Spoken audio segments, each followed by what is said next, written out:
Hey guys, Mega Hash here with a Radeon V2 on top of the HP 800G1.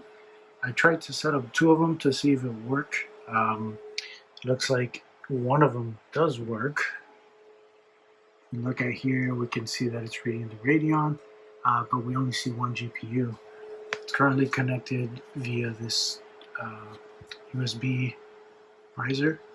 And the fans aren't spinning, so I don't know if I need to set something in the BIOS. Also, I need to connect to the GPU when a GPU is connected for the video to work. So there might be some things that need to be tweaked in the actual BIOS for this motherboard to hopefully set it up as a mining rig.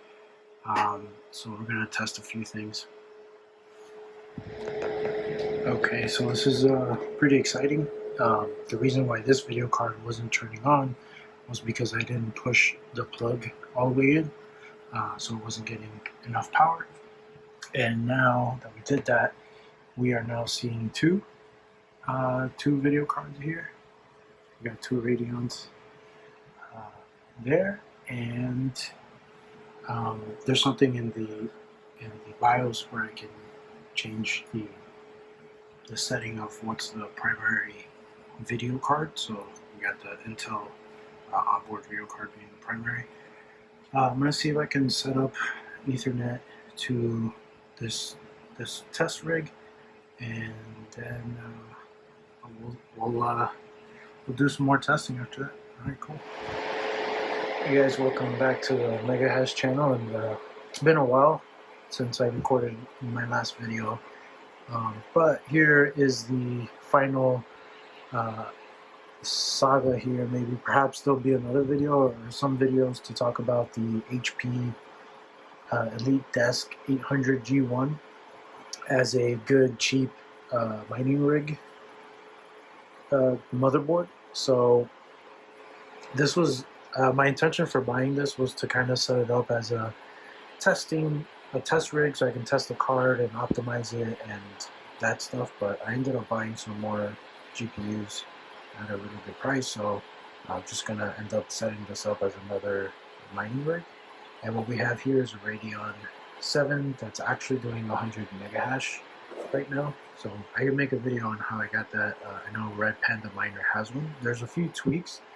I followed his guide, or the guide that was put together for his video, but it didn't work out for me, so I had to kind of change some stuff and was able to achieve the 100 mega hash. The card was pretty hot, hotter than the 5700s. So that's my CPU there down there. So yeah, it's giving off a lot of heat.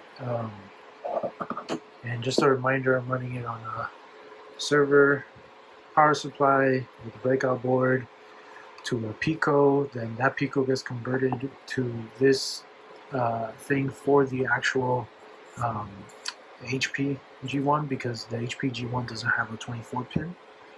We have, I think, 4 gigabytes of RAM and a CPU for it. We have Ethernet here connected to it. We got a monitor, the keyboard currently connected to it. And then we have Hive OS right here on this USB. There was an issue with this motherboard when I connected it directly to the server power supply, where it did a lot of popping noises, and I think the popping noises was these things blowing up, because that doesn't look right. But the actual motherboard still works, so we're still looking pretty good. And just to kind of show you guys here the hash rate, we'll look at the screen. I don't know if I can turn off the. You can see here that we're at the 100 hash rate. Yeah. So the motherboard does seem viable. I know I've actually hooked up. Have another clip that I'm going to attach to this video, or you've already seen it, where I'm going to attach. There's another one PCI Express 1 in there. I did purchase some risers from GPU riser, which were pre-orders, and it took a while to get here, so that was pretty cool. And I did buy some of these cards. Let's see if I can open this here, the official unboxing. I did get some of these. Like adapter. These adapters for be able to hook up 4 cards on one slot. So I haven't tested this out. If you'd like to see a video of that, I could give this a try and see how stable it is. It's got a little heat sink there, a little Bowser thing. If you're interested, I can do a giveaway for people in the USA for maybe one of these or 2. So if you're interested in that, just leave a comment, subscribe, all that good stuff. Yeah, so maybe I will show you guys all the parts, or maybe put together a list of all the parts to order to build one of these little 800G1 like a mining rig, and it'll cost you about $100, and that doesn't include, like, I don't have a hard drive here, so if I wanted to have a hard drive, that'll be an extra $20. Should be like $120, which is what I spent originally on my BioStar 6 GPU motherboard before everything was crazy. And even then, that's a high price, but it did come with RAM and it did come with the CPU already included. So that was and it was pre-owned, so that was a pretty good price, I guess, for that.